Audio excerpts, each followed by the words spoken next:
नमस्कार मित्रांनो, निवडणुकीच्या दरम्यान मतदान केंद्राध्यक्ष आणि मतदान अधिकारी यांच्यासाठी असणाऱ्या ऑनलाईन प्रशिक्षण कार्यक्रम 2024 मध्ये मी आपल्या सर्वांचं स्वागत करतो।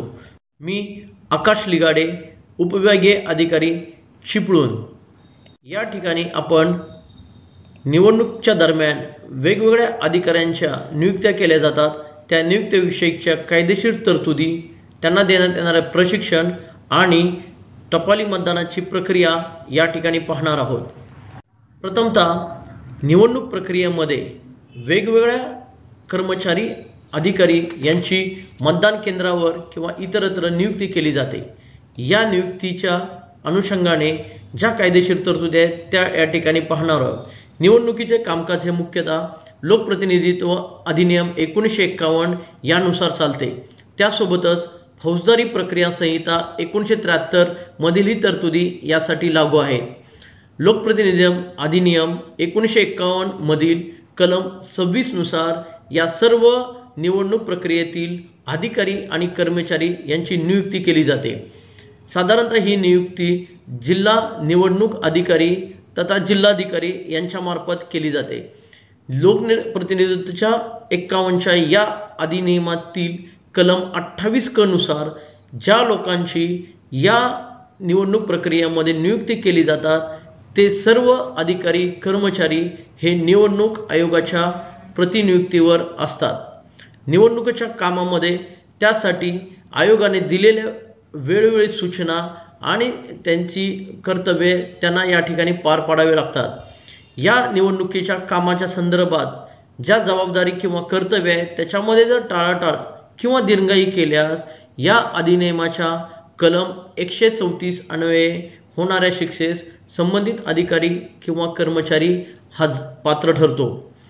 निर्भय आणि निपक्षपाती ही जी मतदान प्रक्रिया आहे ती पार पाडण्यासाठी मतदान केंद्राध्यक्ष व अधिकारी यांची भूमिका सर्वात महत्त्वाची आहे।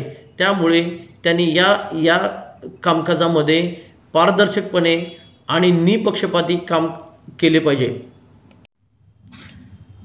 निवडणुकीच्या या कायदेशीर तरतुदीमधील सर्वात महत्त्वाचे जे कलम आहे लोकप्रतिनिधी 1951 मधील कलम 128 ज्याद्वारे मतदान गुप्त राखणे हे सर्वात महत्त्वाचे आहे। मतदानास सुरुवात होण्याच्या अगोदर केंद्रावर उपस्थित असणारे आपले सर्व अधिकारी कर्मचारी किंवा मतदान पोलिंग प्रतिनिधी म्हणजेच पोलिंग एजंट यांना हे कलम 128 मधील तरतूद वाचून दाखवावी। कलम 128 मधील मतदान गुप्त राखण्यासंबंधीची जी तरतूद आहे ती खालीलप्रमाणे, जो निवडणुकीमध्ये मत नोंदणीच्या किंवा मत मोजणीच्या संबंधात काही काम करतो असा प्रत्येक अधिकारी, लिपिक किंवा अन्य इसम यांना मतदान गुप्त राखावे लागेल, ते राखण्यास मदत करावी लागेल आणि ज्यामुळे अशी गुप्तता भंग पावली असे मानण्याजोगे कोणतीही माहिती कोणत्याही व्यक्तीला सांगता येणार नाही।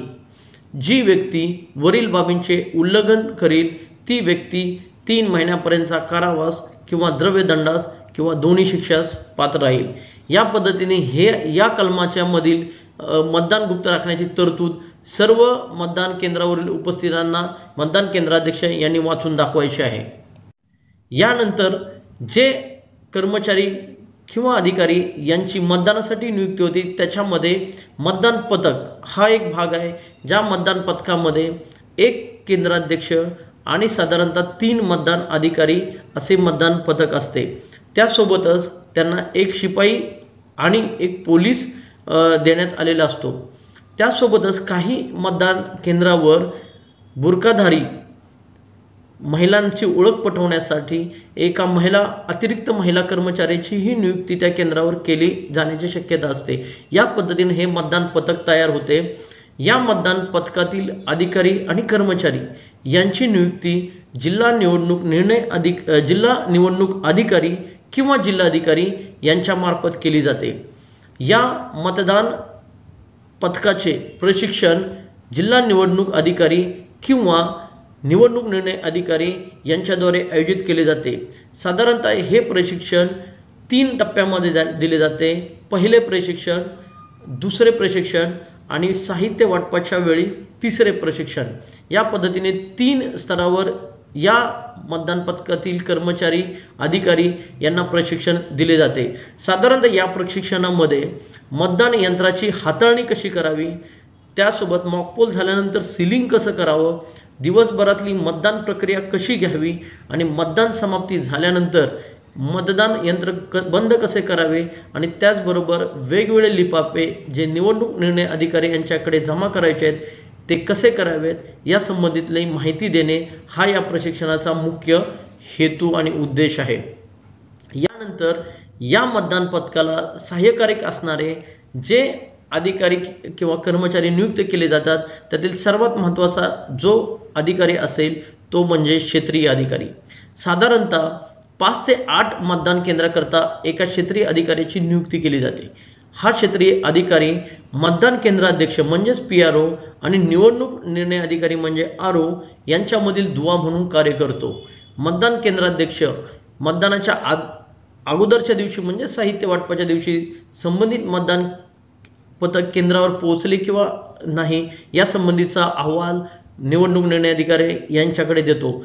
त्यासोबतच मतदानाच्या दिवशी किंवा आदल्या दिवशी मतदान केंद्रावर ज्या सोयी सुविधाची कमतरता असते त्याही पूर्ण करून घेण्याची जबाबदारी क्षेत्रीय अधिकाऱ्याची असते. त्यासोबतच मतदानाच्या दिवशी क्षेत्रीय अधिकारी त्या केंद्राध्यक्षाला जर अतिरिक्त निवडणूक साहित्य किंवा राखीव मतदान यंत्र किंवा राखीव पॉवर पॅक म्हणजेच बॅटरी जर आवश्यक असल्यास तो पुरवण्याचे काम करतो. त्याचबरोबर हा क्षेत्रीय अधिकारी त्याच्या अंतर्गत असणाऱ्या 5 ते 8 मतदान केंद्रातील मतदान केंद्राध्यक्ष यांच्याकडून दर 2 तासाची आकडेवारी घेऊन ती निवडणूक निर्णय अधिकारी यांच्याकडे सादर करतो. त्यानंतर मतदान प्रक्रिया पूर्ण झाल्यानंतर वेगवेगळे अहवाल जमा करून ते निवडणूक निर्णय अधिकाऱ्यांकडे जमा करण्याचं काम क्षेत्रीय अधिकाऱ्याचं आहे. या क्षेत्रीय अधिकाऱ्यांच्या सोबतच मतदान पथकाला सहाय्यक म्हणून एक मतदार सहाय्यता कक्ष प्रत्येक मतदान केंद्राच्या बाहेर उभा करण्यात येतो. साधारणतः या मतदार सहाय्यक कक्षाची जबाबदारी आहे ती मतदान केंद्राच्या ठिकाणी जे मतदार येतात त्यांना त्यांच्या मतदार यादीतील नाव आणि त्याचा अनुक्रमांक शोधून देणे, त्यासोबत एखाद्या मतदारास मतदान केंद्राची माहिती एकाच इमारतीमध्ये एकापेक्षा अधिक केंद्र असतील तर कोणत्या केंद्रावर त्याचं मतदान आहे याची माहिती देणे हा उद्देश हे काम या मतदार सहाय्यता कक्षाचं आहे. या कक्षात मतदार यादीशी संबंधित काम करणारे मतदान केंद्रस्तरीय अधिकारी म्हणजेच BLO हे नियुक्त केलेले असतील. त्यांच्याकडे त्या मतदान केंद्राची मतदार यादी आणि सोबतच मतदान केंद्राची इंग्रजी अल्फाबेटिकल यादी असणार आहे ज्याद्वारे त्यांना मतदाराच्या त्या मतदार यादीतील नाव शोधण्यास मदत होऊ शकते. त्या मतदार सहाय्यता कक्षाच्या बाहेर किंवा वरती मतदार सहाय्यता कक्ष दर्शवणारा फलक लावणे अपेक्षित आहे. या सर्व मतदान प्रक्रियेमध्ये नियुक्त करण्यात आलेल्या अधिकारी आणि कर्मचारी यांना या निवडणुकीत किंवा मतदानात भाग घेण्यासाठी टपाली मतदानाची सुविधा पुरवण्यात आलेली आहे. ज्या अधिकारी कर्मचाऱ्यांची नियुक्ती या निवडणूक प्रक्रियेत करण्यात येणार आहे त्यांनी टपाली मतदानाकरता नमुना 12 हा भरून किमान मतदानाच्या 7 दिवस अगोदर निवडणूक निर्णय अधिकारी यांच्याकडे सादर करायचा आहे. त्यासोबतच तुम्ही जर त्याच मतदारसंघामध्ये तुमची नियुक्ती करण्यात आली असेल तर 12A हा नमुना भरून तुम्ही निवडणूक कार्य प्रमाणपत्र प्राप्त करून घेऊन ज्या केंद्रावर तुमची नियुक्ती करण्यात आली त्या केंद्रावर तुम्ही मतदान करू शकता. म्हणजेच निवडणूक कर्तव्यावर असणाऱ्या सर्व कर्मचाऱ्यांना निवडणूक प्रक्रियेत भाग घेण्यासाठी नमुना 12 किंवा 12A भरून देणे आवश्यक आहे आणि त्या नमुनासोबत आपणास नियुक्ती देण्यात आलेल्या आदेशाची प्रत ही जोडणे आवश्यक आहे. त्यासोबतच या नमुना 12 किंवा 12A अर्ज सादर करताना आपणास आपला मतदारसंघ, मतदार यादी भाग व अनुक्रमांक माहीत असणे आवश्यक आहे. ही माहिती होण्याकरिता या ठिकाणी आपण मतदार यादीत नाव कसं शोधावं या संबंधीची माहिती पाहणार आहोत. यामध्ये electoralsearch.eci.gov.in या वेबसाईटचा वापर आपणास करायचा आहे. ही वेबसाईट उघडल्यानंतर डावीकडे ज्या पद्धतीचे पेज ओपन होईल त्या पेजमध्ये आपण आपले नाव आणि आडनाव नमूद करायचं आहे। त्यासोबतच आपल्या रिलेटिव्हचे नाव, आपले वय आणि आपलं लिंग ह्या गोष्टी नमूद केल्यानंतर कॅप्चा येईल। तो कॅप्चा एंटर केल्यानंतर आपल्याला मतदार यादीतील माहिती आहे ज्या पद्धतीने या ठिकाणी सर्च रिझल्ट 1 दाखवण्यात आलेला आहे त्या पद्धतीने आपल्याला ती माहिती मिळेल आणि ही माहिती आपल्याला नमुना 12 किंवा नमुना 12A यामध्ये नमूद करावयाची आहे। या पद्धतीने निवडणूक प्रक्रियेमध्ये असणाऱ्या सर्व कर्मचारी अधिकारी यांना जर टपाली मतदानासाठी 12 भरला असेल तर नमुना 12 भरल्यानंतर जी तुम्हाला टपाली मतपत्रिका मिळणार आहे ती मतपत्रिका सुविधा केंद्रावरच मिळणार आहे। ही तरतूद या वर्षीच्या निवडणूक दरम्यान केंद्र निवडणूक आयोगाने केलेली आहे। त्यामुळे पोस्टाने किंवा दूतावासाने आपणास मतपत्रिका मिळणार नाही।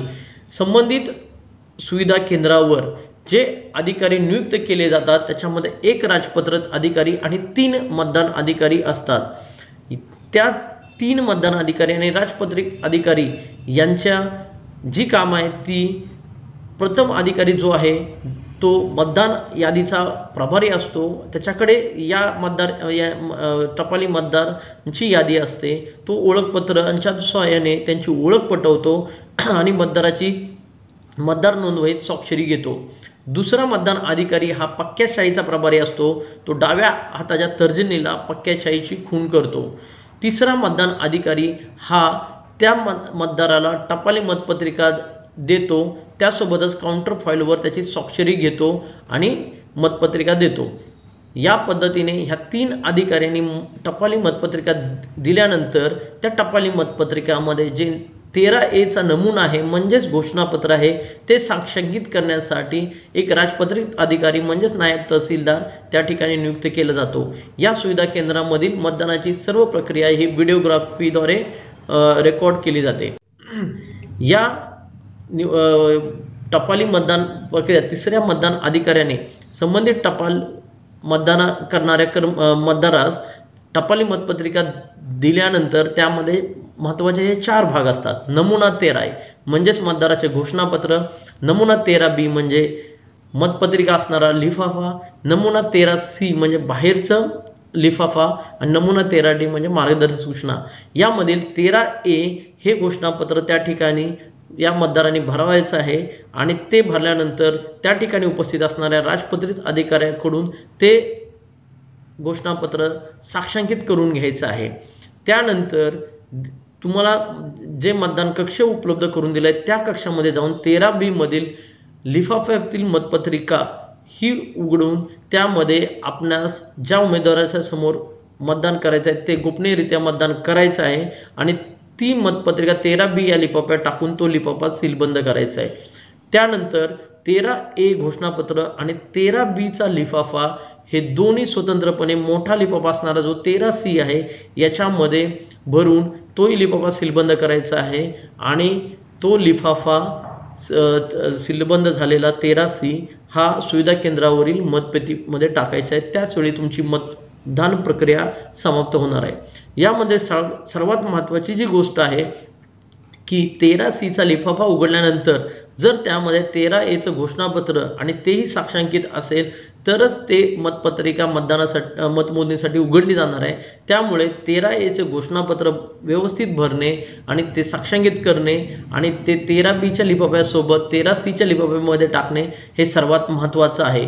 या पद्धतीने त्याचा आपणास एक प्रकारे पिक्टोरियल आपण नमुना दाखवण्यात आलेला आहे ज्याच्यामध्ये 13A चं घोषणापत्र आणि 13B चा लिफाफा हे 13C च्या मोठ्या लिफाफ्यामध्ये टाकणे आवश्यक आहे। या पद्धतीने जे मतदान केंद्राच्या सुविधा केंद्राच्या ठिकाणी मतदान प्रक्रियेमध्ये या पद्धतीने साधारणतः अरेंजमेंट केली जाते। त्याच्यामध्ये पोलिंग ऑफिसर 1 या ठिकाणी मतदानाची ओळख होते आणि तो स्वाक्षरी घेतो। पोलिंग ऑफिसर 2 हा त्या मतदाराच्या डाव्या तर्जनीला शाई लावतो।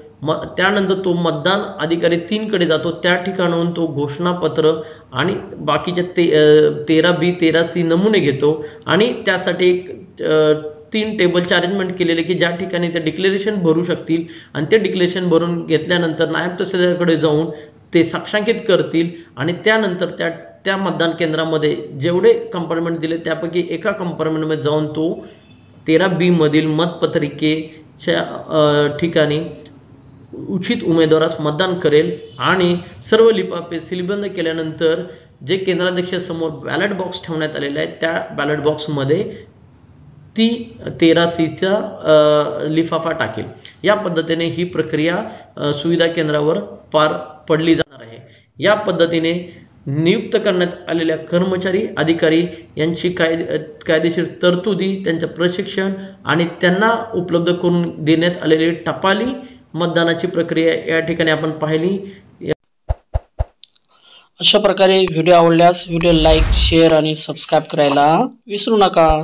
धन्यवाद।